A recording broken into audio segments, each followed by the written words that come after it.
விவசாயிகள் அனைவருக்கும் வணக்கம். இன்றைய பதிவில் நாம் என்ன பார்க்க போகிறோன்னா, நெல்கதிர் நல்லா விளைஞ்சிருக்கு, கருத்து இப்போ தான் விட்டுருக்குன்னு சொன்னேன். விளைஞ்சி அறுவடை பண்ண போகிற சமயத்தில் பாருங்கள், எல்லாம் காற்றடிச்சு சாஞ்சிருச்சு. பாருங்கள், எல்லாம் எப்படி சாஞ்சிருக்குன்னு பாருங்கள். இந்த டைம் பயிர் லாபமானு கேட்டால் கண்டிப்பாக இல்லை, நஷ்டம். பாருங்கள், ஃபுல்லாக பண்ண செலவுக்கே நமக்கு கிடைக்காது போல இருக்குது. தயவு செஞ்சு பார்க்குறவங்க, வீடியோவை பார்த்துட்ருக்கவங்க ஒரு லைக் பண்ணிவிட்டு பாருங்கள்.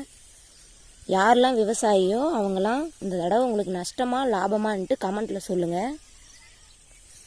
பாருங்கள், கதிர் ஃபுல்லாக எப்படி ஆயிடுச்சுன்னு. ஃபுல்லாக படுத்துருச்சுங்க, ஃபுல்லாகவே படுத்துருச்சு. பாருங்கள் எப்படி இருக்குன்னு. இது நெல் அறுவடை இயந்திரம் எப்படிங்க இது அறுக்கும்? மிஷின் உள்ள கதிரே உள்ளே போகாதுங்க, எப்படிங்க இதை அறுத்து எடுக்கிறது? ஃபுல்லாக நஷ்டங்க. 1 ஏக்கர் ஃபுல்லாகவே நெல்மணி தான் விதைச்சிருக்கோம். ஃபுல்லாக எப்படி இருக்குன்னு பாருங்கள். பாருங்கள், அங்கேயும் ஃபுல்லாக சாஞ்சிருச்சு, அது வரைக்கும் ஃபுல்லாகவே சாஞ்சி தான் இருக்குது. நல்லா பாருங்கள். நம்ம வீடியோவை பார்க்குறவங்க தயவு செஞ்சு நமக்கு சப்போர்ட் பண்ணுங்கள். நன்றி.